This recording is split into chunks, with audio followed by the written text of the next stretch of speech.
ओए हेलो, ये आरबीआई ने कोई रूल्स चेंज किए हैं क्या? हाँ, और उसी ने तो बीएसई, एंजल वन और ग्रो के स्टॉक्स को जबरदस्त तरीके से ना गिरा दिया है। ऐसा क्या है भाई रूल्स में जो स्टॉक्स इतने प्रेशर में आ गए? तो आरबीआई ने ना ब्रोकर्स के लिए फंडिंग रूल्स टाइटन कर दिए हैं। देख, उन्होंने commercial banks credit facilities amendment directions 2026 issue किए हैं। ये रूल्स 1 अप्रैल 2026 से इफेक्टिव होंगे। इस सर्कुलर का मेन फोकस है कैपिटल मार्केट इंटरमीडियरीज पर, यानी stock brokers, clearing members, custodians and market makers. Major changes ये है कि 100% कोलेटरल मैंडेटरी हो गया है। अब बैंक ब्रोकर्स को लोन सिर्फ फुली सिक्योर्ड बेसिस पर दे सकते हैं, मतलब 100% कोलेटरल कवरेज रिक्वायर्ड है। पहले अनसिक्योर्ड एक्सपोजर का स्कोप होता था, अब प्रैक्टिकली खत्म। कोलेटरल में cash, government securities, eligible shares, property वगैरह आ सकते हैं, विच मीन्स कि ब्रोकर्स को ज्यादा कैपिटल लॉक करना पड़ेगा एंड लेवरेज कम हो जाएगा।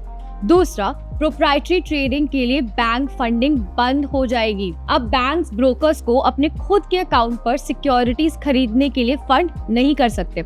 सिंपल लैंग्वेज में, ब्रोकर बैंक के पैसों से अपनी प्रोप्राइटरी ट्रेडिंग नहीं कर सकता।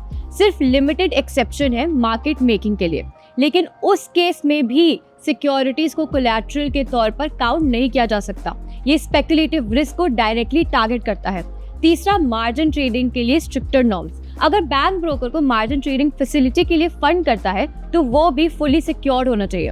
कोलैटरल का एटलीस्ट 50% कैश या कैश इक्विवेलेंट होना चाहिए। अब बैंक्स को ब्रोकर्स के एक्सपोजर को कैपिटल मार्केट एक्सपोजर कैटेगरी में काउंट करना होगा, जिससे क्या होगा कि सिंगल ब्रोकर को अनलिमिटेड फंडिंग नहीं दी जा सकेगी। इसका मतलब लार्ज ब्रोकर जो स्पेसिफिक बैंक्स पर डिपेंडेंट है, उन्हें फंडिंग डाइवर्सिफाई करनी पड़ेगी।